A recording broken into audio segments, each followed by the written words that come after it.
El discurso de poder de los cuerpos femeninos.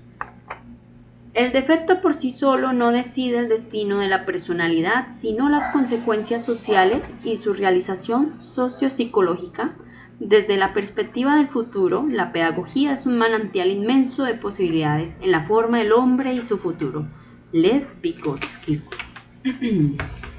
Bien, en este texto me voy a centrar en las diferentes luchas por las cuales pasaron las mujeres en cada uno de los textos vistos en este semestre, y el trabajo va a transcurrir en el orden por el cual fuimos adentrándonos en estas vivencias machistas donde diferentes tipos de mujeres se vieron afectadas.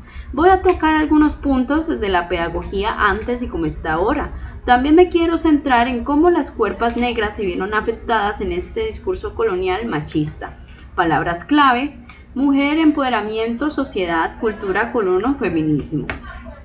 En las distintas obras nosotros podemos visualizar las características de las cuerpas femeninas y cómo están siendo vulnerables desde distintos puntos de vista y en diferentes ejes, más allá de la parte física, que si bien es importante desde la parte social, cultural y pedagógica, debemos tenerlo en cuenta.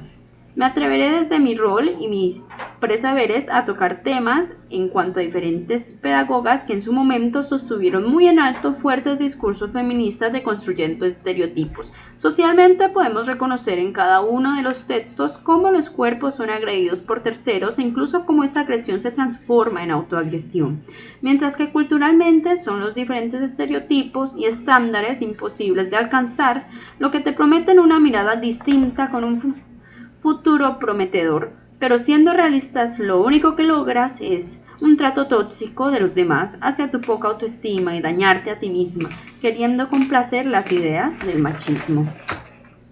Mujer en descubrimientos. La mujer en descubrimientos es una persona con una aura lejana y misteriosa en una primera impresión. Considero que al momento de ir desenvolviendo cada una de las páginas y de las crónicas de la autora Clarice Lispector, se nos da a conocer cómo ella, más que ser una persona con unas características lejanas y solitarias, es también una persona a la cual posee mucha sensibilidad acerca de las diferentes situaciones de su alrededor, una persona muy cálida, quien es muy dedicada a su familia y a sus seres queridos, incluyendo también a sus lectores y a quienes la ayudan siempre a mejorar en su proceso creativo, adentrando cada vez más personas a este grupo. En cuanto a cuestiones de cuerpo, se reconoce que es un ser sensible, afectado por una vivencia en específico en la cual un cuerpo masculino ejerce una fuerza involuntaria e inapropiada sobre ella. Era una persona la cual reflejaba en su personalidad y escritos introspección. La mujer en Soy una tonta por quererte es aquella quien se caracteriza por ser original, por ser activista, no buscar aprobación, sino más bien que no sea manoseada, una mujer inquieta en un sentido de agilidad. Es también una persona optimista, quien, por ejemplo, el relato de Gracias difunta Correa se da a conocer y se siente cierta resistencia por Don Sosa, padre de la protagonista. Para poder entender la idea de su hija e inclusive con todas las afecciones emocionales que eso en su identidad implica, ella es capaz de dar las obras e incluso con todos los nervios es capaz de actuar frente a sus padres, quienes cabe recalcar son de los personajes principales. En la obra es donde se nos enseña que ser travesti no te hace menos, por el contrario, te da una revancha en la sociedad, nos deja apreciar cómo desde la oscuridad de una sociedad que la consume puede crearse una bella flor que más que poseer espinas ha sido cortada con ellas. Es una persona que busca generar visibilidad y una voz válida que realmente sea escuchada. Feminidad en Disforia Mundi. Para nadie es un secreto que en esta obra, si bien no se encuentra una mujer, nosotros podemos encontrar historias o relatos basados en cómo la sociedad trata a las feminidades o cuerpos etiquetadas como femeninas por una u otra razón. E incluso podemos observar cómo estos discursos afectan las vivencias y calidades de vida de estos grupos trans. Por parte de nuestro autor podemos conocer detalles tan importantes para personas trans como su death name. No solo se tocan temas de desafío de identidad, sino también sobre la sexualidad y cómo se va desarrollando en espacios inesperados, como por ejemplo la pandemia, como es intentar acceder a cosas básicas como el tratamiento de reemplazo hormonal en un sistema de salud que de por sí es precario. Ahora su transición está también afectada por la pandemia y todas las limitaciones que trae consigo. Empezamos a comprender cómo todos estos factores pueden lograr que una persona se envuelva o desenvuelva socialmente de una forma correcta o no mentalmente.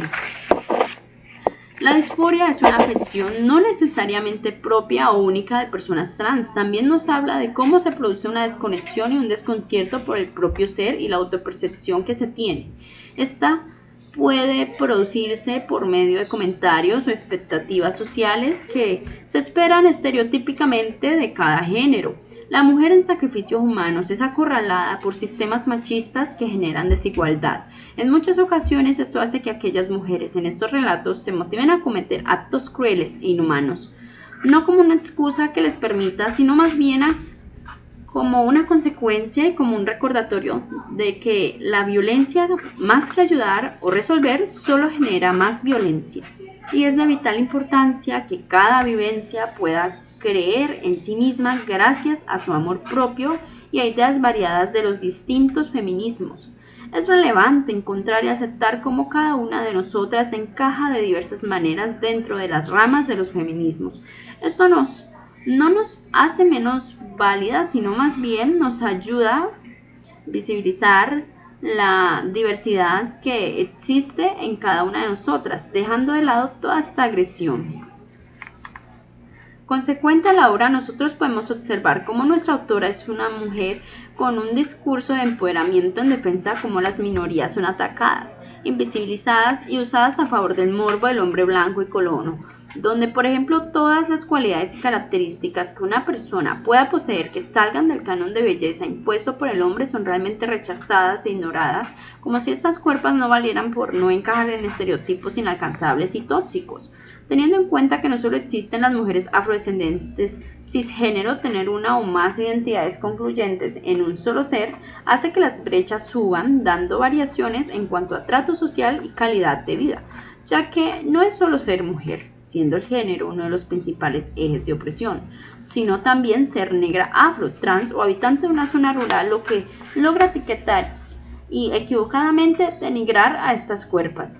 En estructuras individuales en el ser, debemos reconocer cómo esta mirada machista termina afectando la autopercepción de las mujeres, sus sueños y cómo ellas desean desempeñarse en el diario vivir, como estos discursos también limitan no solo la mente de las cuerpos femeninas, sino también cómo se esquematiza y cuadricula la mente del hombre para generar una cadena de opresión por medio de la fuerza.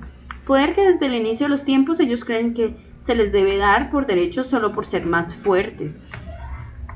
Por otro lado, socialmente se siguen profundizando e inculcando de generación en generación ciertos estereotipos en los diferentes cuerpos femeninos, traídos desde el sueño machista y, siendo sincera, traído desde la necesidad del hombre en poseer un cuerpo a su voluntad, pequeño, delgado, sin pelo de más, un poco ingenua o por otro lado muy voluptuosa, pero que también sea inocente y pura, solo para ellos y sus mentes retorcidas. En muchos casos, algunas mujeres se dejan influenciar para poder tener esa validación masculina, la cual le han hecho creer que es necesaria. Culturalmente, se ha ido desvaneciendo en masa algunos comportamientos machistas en contra de la comodidad de las mujeres alrededor de estos seres. Por ejemplo, antes estaba muy normalizado el piropear en forma de halago o silbar a las mujeres que pasaban en la calle, e incluso en las universidades. El feminismo surge a través de un deseo de libertad y de cortar con toda la carga negativa puesta en estos cuerpos, todo el acoso, maltrato y las ganas de poder soñar y volar sin unas gigantes manos en tu contra. Retomando los estereotipos raciales, resaltamos cómo desde la esclavización se han producido imaginarios raciales que son muy comunes de escuchar, sobre todo de personas rondando los 50 años. Trabajar como negro para vivir como blanco. Por otro lado, tenemos los estereotipos sexuales, los cuales cosifican a la mujer negra y la convierten en un objeto de placer, desde el imaginario blanco y para el consumo masculino. Podríamos seguir con características como la alegría, las habilidades para bailar, la irresponsabilidad, la disponibilidad sexual de las mujeres negras, la pereza y las facilidades para el baloncesto. Todas mentiras en masa, porque sí, Puede que posean estas características, pero no sean por tener o no cierto color de piel. Uno de los mayores factores por los cuales considero que el machismo es tan popular es porque llega a subirle el ego a varios seres sin autoestima, ya que según ellos esto los posiciona por encima y al pie del cañón opresor. Es importante resaltar que el ser humano es un sujeto social, el cual se desenvuelve en diferentes etapas con las cuales logra su formación física, mental, social e individual. El rol de la mujer a través de los años ha cambiado o se ha redireccionado de educar mujeres para ser amas de casa a educar mujeres para ser líderes y ser capaces de soñar y destacar socialmente más allá de la familia. En la sociedad a las mujeres desde antes de adquirir un entendimiento completo se nos censuró en voz, actos y alma. Nuestra cultura se vio empotrada por la colonización y por la silueta del sujeto blanco. Se nos dieron deberes y responsabilidades, pero se nos negó cualquier tipo de luz que diera inicio a poseer derechos y ser reconocidas siquiera como seres sentimentales. El conocimiento nos fue restringido, se nos arrancó de la historia borrando nuestro nombre y dejando en su lugar la palabra censura. La educación es un derecho fundamental que en teoría debería ser igual para todos, sin embargo la educación ha sido un espacio donde han reproducido las desigualdades de género. El feminismo ha sido un movimiento que ha cuestionado y desafiado estas desigualdades. Una de las cosas que el feminismo ha hecho es criticar la educación tradicional, que ha sido diseñada desde una perspectiva masculina. Esto ha llevado a que las mujeres seamos subrepresentadas en la historia estereotípicamente misógina, la literatura y la ciencia. Además, se han perpetuado estereotipos de género que limitan las oportunidades de las mujeres. Por ejemplo, tenemos el derecho de que la mayoría de los autores literarios más importantes y reconocidos canónicamente en los últimos 100 años son todos hombres. Un aporte que hoy en día contribuye mucho a la disminución de discursos machistas es que la escuela o la academia se han encargado de, por medio de métodos pedagógicos, reconocer como institución y hacerle reconocer poco a poco a cada uno de los integrantes del cuerpo estudiantil que había un problema. Todo esto teniendo en cuenta que el papel de la escuela desde hace mucho tiempo es relevante en la formación de los ciudadanos del mañana. En algún momento también tenemos que asumir que el machismo está estrechamente relacionado con ideas religiosas de pureza y virginidad que nos fueron inculcadas por mucho tiempo. Algunas citas son: una travesti sabe de la soledad como doña Rosita la soltera. Una travesti sabe de autoritarismo y falta de libertad como la casa de Bernarda Alba. ¿Y no hay acaso travestis que añoran ser madres como Yerma y no viven pasiones desesperadas como los amantes de bodas de sangre? Los travestis que han sido fusiladas o asesinadas como Federico García Lorca. Esta la encontramos en Sosa, página 17, Soy una tonta por quererte. La siguiente: ellos no lo sabían, pero en el invierno de ese año, 2 clientes habían desmayado a su hija asfixiándola y le habían robado todas las posesiones de su pobreza. Sosa, página 7, Soy una tonta por quererte. Siguiente: para las travestis pobres cualquier arroz sirve. Sosa, página 27, Soy una tonta por quererte. Continuemos. Con las travestis jamás, hasta que se hacían las 3 o 4 de la mañana y las mujeres se marchaban con los blancos. Ahí sí. Sosa, página 37, Soy una tonta por quererte. Continuemos. Tuve que declararme loco, afectado por un tipo de locura bien particular que llaman disforia. Preciado, página 9, Disforia Mundi. Otra cita: esa disforia era dueña de mi alma y de mis células. Me sentía atraído por otra cosa, por otro género o mejor aún, por otra modalidad de existencia. Preciado, página 9, Disforia Mundi. Última cita: y si la disforia de género no fuera una enfermedad mental, sino una inadecuación política y estética de nuestras formas de subjetivación en relación con el régimen normativo de la diferencia sexual y de género. Preciado, página 11, Disforia Mundi. Estas son algunas citas literarias. Pasemos a algunas citas teóricas. El feminismo no es solo una lucha por los derechos de la mujer, es una lucha por la justicia y la desigualdad para todos. María Montessori Style.